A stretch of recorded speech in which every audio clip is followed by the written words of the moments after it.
I want to tell you something that took me decades of medical practice to fully understand, and that I wish someone had told me when I was 55. More is not better. More is often worse. Every week I speak with patients who have tried to fix their declining strength and energy by doing more. More exercises, more routines, more programs downloaded from the internet, more hours watching videos about what they should be doing. And the result, almost universally, is the same. They feel overwhelmed, they lose consistency, they stop entirely, and they blame themselves for failing. They did not fail, the approach failed them. Here is what clinical experience has taught me. The human body after 60 does not need complexity. It needs precision. It does not need dozens of exercises targeting every minor muscle group. It needs three well-chosen foundational movements performed consistently, progressively, and with correct form. But before I show you those three movements, I want to address something more important than exercise selection. I want to address the way you are currently thinking about your body.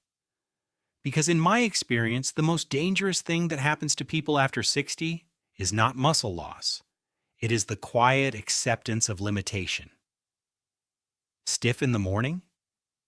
That becomes normal. Avoiding stairs because they are difficult? That becomes a sensible choice. Struggling to rise from a low chair? That becomes just part of getting older. From a medical standpoint, every time you accept a limitation without challenging it, your body adapts downward. The muscles required to overcome that limitation receive less stimulation. They weaken further. The limitation grows. The cycle accelerates. This is not aging. This is disuse, and disuse is reversible. Today, I'm going to give you 3 exercises. 3, and I am going to show you exactly how to begin them regardless of your current fitness level and how to progress them as your body responds. No gym, no equipment, no complicated routines. Let us begin. The first movement is one your body already performs dozens of times every single day, and that most people over 60 are performing increasingly poorly without realizing it. I'm talking about the squat. Every time you sit down and stand back up, you are performing a squat. Every time you lower yourself onto a toilet and rise again. Every time you get in and out of a car. Every time you pick something up from a low surface. This movement is woven into the fabric of daily independent life. And here's what happens as we age without targeted training. We begin to compensate.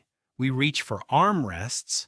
We use momentum, rocking forward before standing rather than using muscle strength. We lean on whatever surface is nearby.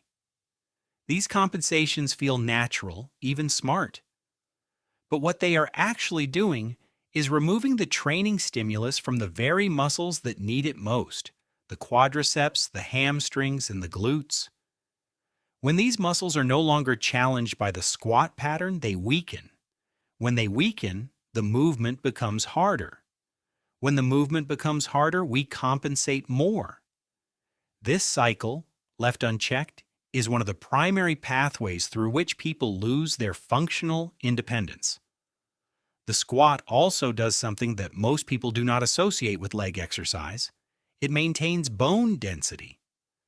As a weight-bearing movement that loads your hips and spine, it sends direct mechanical signals to the bone-forming cells in these areas to continue building new tissue. This is your body's most effective, natural defense against osteoporosis, not supplements, not medication, but mechanical loading through movement. We begin with the chair squat, the safest and most accessible starting point. Sit on the edge of a sturdy, stable chair. Your feet should be flat on the floor, positioned hip-width apart. Lean your torso slightly forward from the hips. This shifts your center of gravity appropriately for the movement. Now, without using your hands for assistance, press firmly and evenly through both heels and drive yourself to a standing position. Once standing, do not simply drop back down. Lower yourself slowly and deliberately. Take 3 to 4 full seconds to return to the seat. This controlled lowering is where a significant portion of the strength building occurs. Your muscles are working hardest during this eccentric phase. Aim for 10 repetitions. Practice this 2 to 3 times throughout the day. After 2 to 3 weeks of consistent practice, when 15 repetitions feel genuinely easy and you could comfortably do more, your body is ready for the next level. The body weight squat removes the chair entirely. Stand with feet shoulder width apart, toes turned very slightly outward. Push your hips backward as if reaching for a chair that is not there, while keeping your chest lifted and your weight in your heels. Lower as far as is comfortable without pain. Drive through your heels to return to standing. Perfect form is everything here. Depth means nothing if it comes at the cost of your lower back rounding or your knees caving inward. When 12 to 15 bodyweight squats feel comfortable and controlled, you may add a light resistance, a water bottle held at your chest, or a small dumbbell. This is called a goblet squat, and it adds a meaningful challenge while actually making it easier to maintain an upright torso position. Progress when you are ready, not before. The second movement addresses the upper body and core, and it is perhaps the most scalable, most functional exercise available to the human body at any age. The push-up. I want you to set aside any intimidating image this word might conjure. We are not talking about military-style floor push-ups performed by 20-year-olds. We are talking about a fundamental pattern of upper body pushing that exists on a spectrum of difficulty. And we will find exactly the right point on that spectrum for you today. Why does this matter so much for life after 60? Because upper body pushing strength is functional survival strength. It is what allows you to push open a heavy door, to lift and place objects on a shelf, to push yourself up from a bed or a chair, and most importantly, to get yourself up from the floor if you fall. Research is unambiguous on this last point. The inability to rise independently from the floor is one of the most significant predictors of transition to assisted living in older adults. And a major component of that ability is upper body pushing strength. Beyond raw strength, the push-up is a powerful corrective for one of the most common postural problems I see in patients over 60, the forward rounding of the upper back and shoulders that develops from years of sitting and looking downward. The push-up strengthens the exact muscles that counteract this rounding: the chest, the anterior shoulders, and the triceps, while requiring the core and back muscles to stabilize the spine throughout every repetition. We begin at the wall. Stand approximately 1 arm's length from a wall.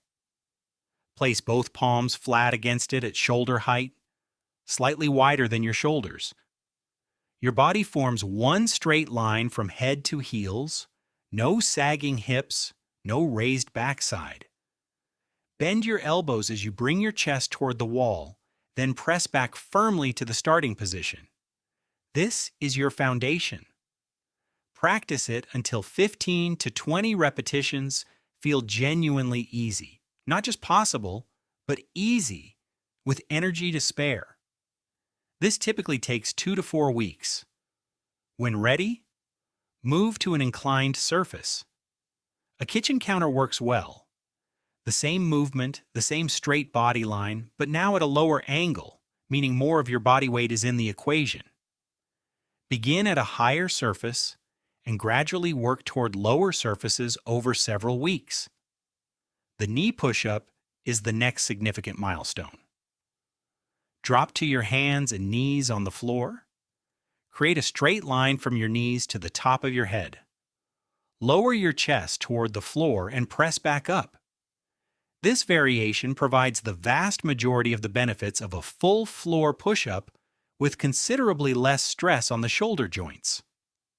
Mastering the knee push-up, truly mastering it, with perfect form and 10 to 12 clean repetitions, represents a level of functional upper body strength that will serve you extraordinarily well for the rest of your life. The full floor push-up is available as a further progression for those who want to pursue it, but it is not a requirement. A perfect knee push-up is worth far more than a compromised floor push-up. The third and final movement targets the system that makes everything else possible, the deep core. I need to be precise about what I mean by core because the word is commonly misunderstood. The core is not your visible abdominal muscles. Those surface muscles, the ones that create the appearance of a flat or toned abdomen, are real, but they are not the primary stabilizing system of your spine.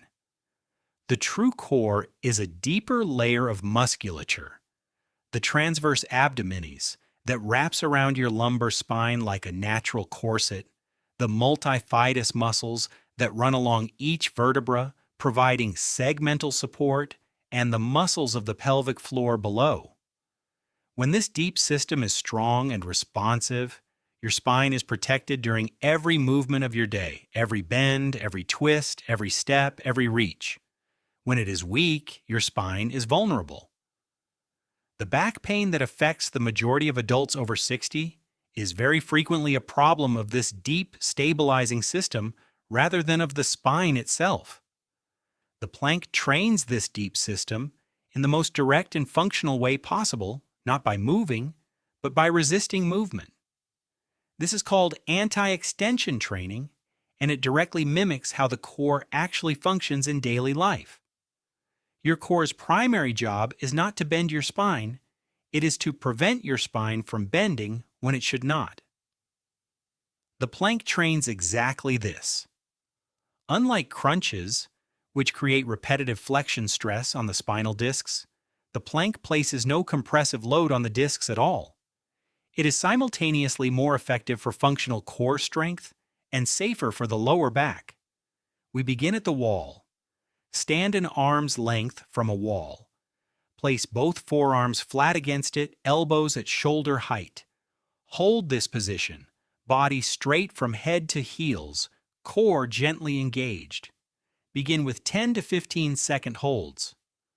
When 45 to 60 seconds feels completely stable, move to an inclined surface. The inclined plank uses a sturdy sofa back, a bench, or a counter. Forearms on the surface, body forming a straight diagonal line, held with full control. Start with 15 to 20 seconds and build toward 60 seconds over several weeks. The knee plank brings you to the floor. Forearms and knees on the ground, creating a straight line from knees to head. Hold with complete stability. 30 to 45 seconds of a perfect knee plank is a genuine marker of excellent functional core strength. The full plank, forearms and toes on the floor, is the final progression for those who choose to pursue it. But a perfect knee plank with a completely flat back is a far more valuable achievement than a full plank with a sagging spine. Hold the position. Do not hold your breath. Breathe slowly throughout.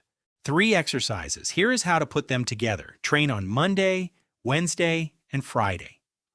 On each of these days, perform 2 sets of each exercise. Squats first, then push-ups, then plank. The entire session should take no more than 15 minutes.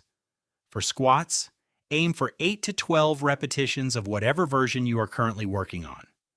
For push-ups, 5 to 10 repetitions. For the plank, 2 holds of 15 to 30 seconds each. Tuesday and Thursday are recovery days. This does not mean complete rest. A 20 to 30 minute walk on these days supports your cardiovascular health and helps your muscles recover more effectively than full rest. Weekends are for light activity, gentle movement, stretching, whatever brings you enjoyment and keeps your body moving without significant demand. The rule for progression is simple.